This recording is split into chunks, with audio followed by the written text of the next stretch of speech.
You have the glue squeeze out just to make it look nicer.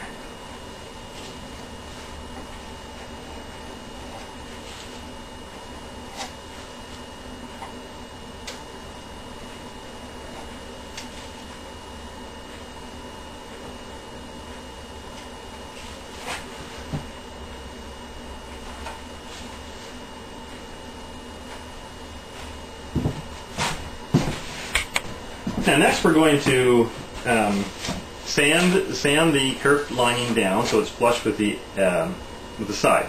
And we're going to do this on a large sanding board. All I've done here is taken a sheet of plywood and attached sandpaper to the whole thing, the whole surface. I bought rolls of sandpaper and just stapled it to each end, and that works fine. I used to glue this by sheets of sandpaper and glue them down to the board, but when the sandpaper wears out, it's a pain to get that all off and put new sandpaper on. So this works just fine. When it wears out, just rip it off and staple new stuff on. This is 60 grit paper, I believe, I've got on here.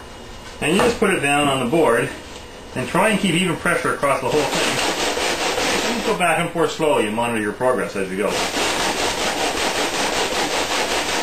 Now that you've got that sanded down so it's flush, sit it in place on top. The lining will sit on top of these three braces that come across here.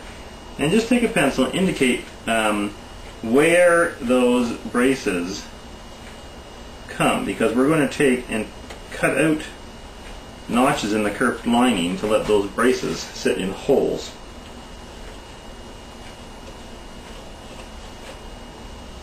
Like so. And then take a chisel and cut those, remove those the lining material that's in that spot, so it'll sit right down on top of those braces. Now I've notched out my lining in the places where those braces are going to contact, so it sits in there. And we're just about ready to glue this on. But before we do this, remember the soundboard is now arched, and we can't be clamping things down in here, or we're going to snap something, or at the very least clamp it out of position. So what we do is we take a piece of Bristol board, and all around the outside of it I have glued on a piece of cork, 1/8 inch cork, which is about the rise we need, and we put that underneath the soundboard. Now in our work board here, there's a hole drilled in the center where the center of the sound will be. Also a hole in the center of this, and that goes on there. And then we take a block which has got and it goes down through there and sits on the X braces and the upper transverse bar there, and I just put a wing nut on the bottom of it to hold it in place, and that secures our soundboard locked in place and clamped with the right kind of arch to it, given the shim underneath it. And we'll leave that in place for the remainder of our gluing tasks. Okay, we are now ready to glue this side on. Now I have both sides ready to go. The one you see in front of you is the one that, the second one I'll do. And it is just sitting there dry, but it's good to have it sitting in place while we're doing this operation, and you'll see why. So I'm going to put some glue on the tail block.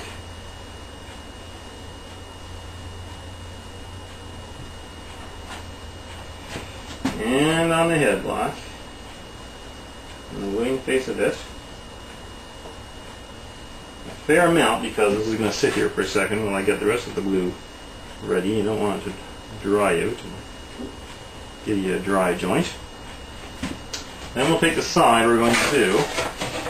We're going to bead the glue all the way along the little bottom of the lining.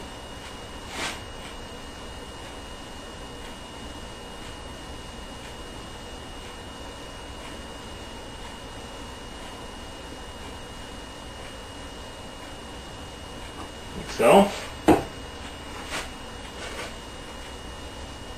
run your finger along it. You don't want to spread this one out too far. In fact, what we're going to do here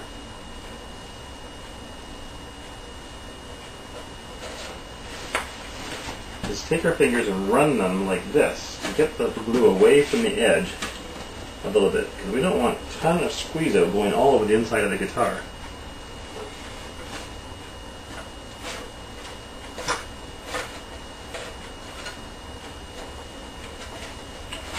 Okay. And on that goes in place. And I have protection pieces for the inside and the outside here. And I've got C-clamps, which I'm going to use. Let me get that back position first.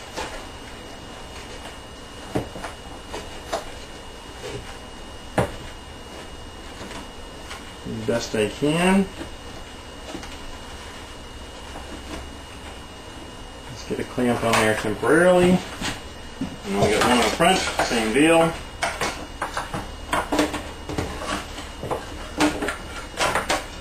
This is when being an octopus would be a wonderful idea. More hands the better.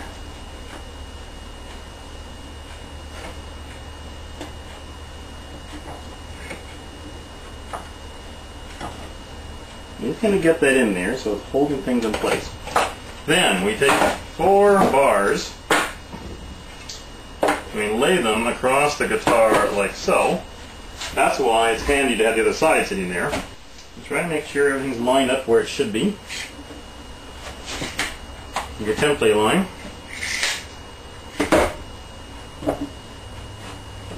Get some clamps on there, you don't need a ton of pressure. With these sticks all the way across, these are fairly heavy sticks, they'll just sit at the other ends, sitting loose. Sort of thing. While we get this on. And you have to make sure that this is down as well. You may decide you want to put a cam clamp on the sides there, right up here. And these come together. Keep those down. Now, then you want to double up on your clamps you've got out of the tail here. Now, sides are both glued on now. But as you can see, they're a little high. This is a very big guitar if we do it this way.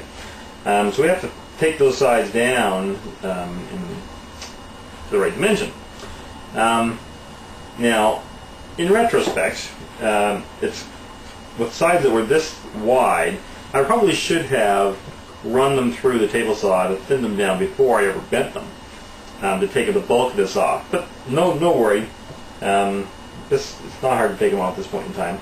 First thing you want to do is find the top of the heel block, the tail block. Too many blocks in these things. And I just take a chisel and work away at it a bit to get down to the level of the tail block.